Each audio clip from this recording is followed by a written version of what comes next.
J'avais envie de voyager, j'avais envie de travailler de n'importe où et clairement un travail comme celui-là, ça permet de le faire. Et du coup, j'ai un contrat de sans les taxes à un peu moins de 1500.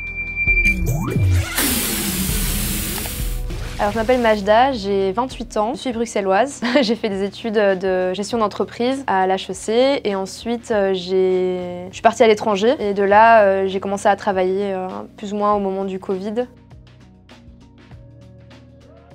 J'étais consultante dans le secteur de la construction à Bruxelles, donc on essayait d'aider les entrepreneurs en fait, à travailler de manière plus durable sur les chantiers en entreprise.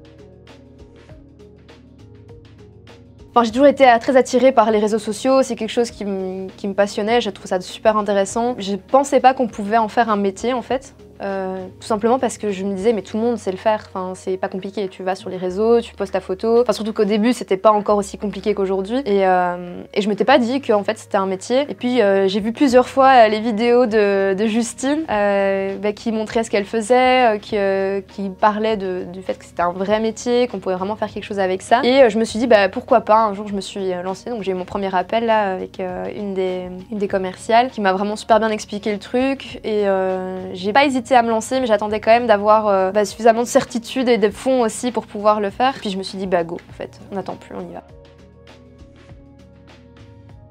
Et en fait, mon papa est indépendant, donc j'ai grandi dans t'as pas de patron, ma maman travaillait avec lui, donc en fait, j'ai toujours eu on part quand on veut, on travaille quand on veut, on bosse dans des choses qu'on aime. Et en fait, le métier que j'ai choisi, au final, je suis très reconnaissante parce qu'il m'a ouvert énormément de portes, mais c'était quand même travailler pour quelqu'un, c'était demander la permission de faire des choses, et en fait, ça ne correspondait pas avec ma personne. Et en fait, donc il y a eu déjà ce premier déclencheur, et le deuxième, c'est que j'avais envie de voyager, j'avais envie de travailler de n'importe où et clairement un travail comme celui-là, ça permet de le faire.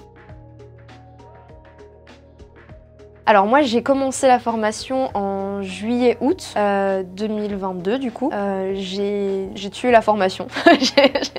Je l'ai vraiment enchaînée et puis je l'ai regardée une deuxième fois plus lentement en faisant les actions vraiment une par une. Autour de septembre-octobre, je sais pas, j'ai un peu stagné. Je pense que j'avais un peu le syndrome de l'imposteur. J'avais un peu peur de vraiment me lancer, de me dire ok, est-ce que je vais vraiment dans cette direction là ou pas. Donc ça a ralenti. Et puis en décembre je me suis réveillée. J'étais ok, vas-y, prends un premier contrat au moins en bénévole. T'essayes juste, tu fais ta patte, tu as un peu plus confiance en toi aussi par rapport à tout ce que tu peux faire. Et puis voilà, on est là, on est aujourd'hui.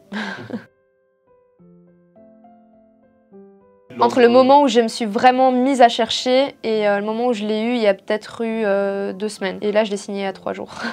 Donc c'est vraiment, j'ai fort tardé à m'y mettre en fait sérieusement. C'est le moment où j'ai vraiment cherché, c'est venu tout seul parce que j'ai commencé à en parler à mon entourage et en fait c'est une de mes amies on a conversé sur son groupe et elle a mis est-ce que vous connaissez un community manager? Je fais moi, moi je peux. Elle fait oui toi et puis en fait elle m'a mise en contact directement et de là c'est direct passé en fait. Mais donc oui, c'est vraiment, je me suis dit ok Majda, tu cherches maintenant parce que ça fait trop longtemps que tu es juste en train de repousser la date à laquelle tu vas commencer ça. Et voilà, c'est la force des choses qui a fait que là c'était bon quoi.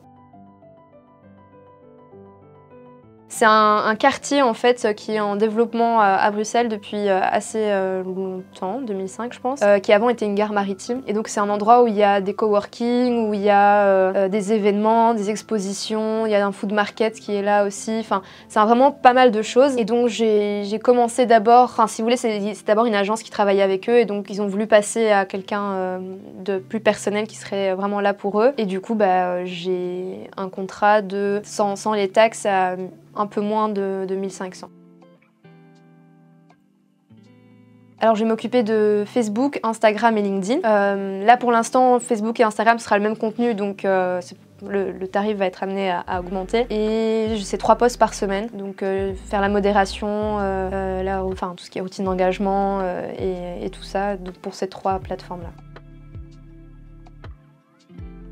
Avant la formation, j'avais vraiment besoin de certitude et de valider des choses que je savais déjà, parce qu'au final, il y avait quand même des choses dans la formation que je connaissais. Mais de l'entendre de quelqu'un d'autre, ça m'a fort en fait renforcé dans le fait que ok, en fait, c'est vraiment comme ça qu'il faut faire. Puis j'ai appris des nouvelles choses évidemment. Mais donc ouais, avant la formation, j'étais un peu perdue, j'étais pas sûre de moi. Et après, la légitimité, elle vient avec la pratique aussi, et de voir aussi que d'autres sont capables de le faire. Donc c'est comme ça que je suis aujourd'hui après la formation. Okay. Plus convaincue. me lancer. Vraiment, je me posais trop de questions. Je me disais, mais est-ce que c'est le bon moment? Est-ce que je fais ça maintenant? Ou est-ce que d'abord je finis toute la formation? Enfin, j'avais beaucoup trop de questions et heureusement qu'il y a les coachs pour nous aider parce que je pense qu'Yasmine a entendu parler de moi presque tout le temps. Ouais, complètement, vraiment.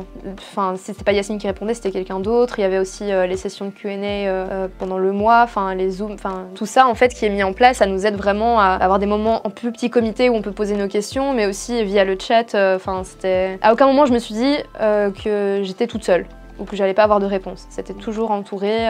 Dans la journée, j'avais une réponse, si pas dans l'heure, quoi.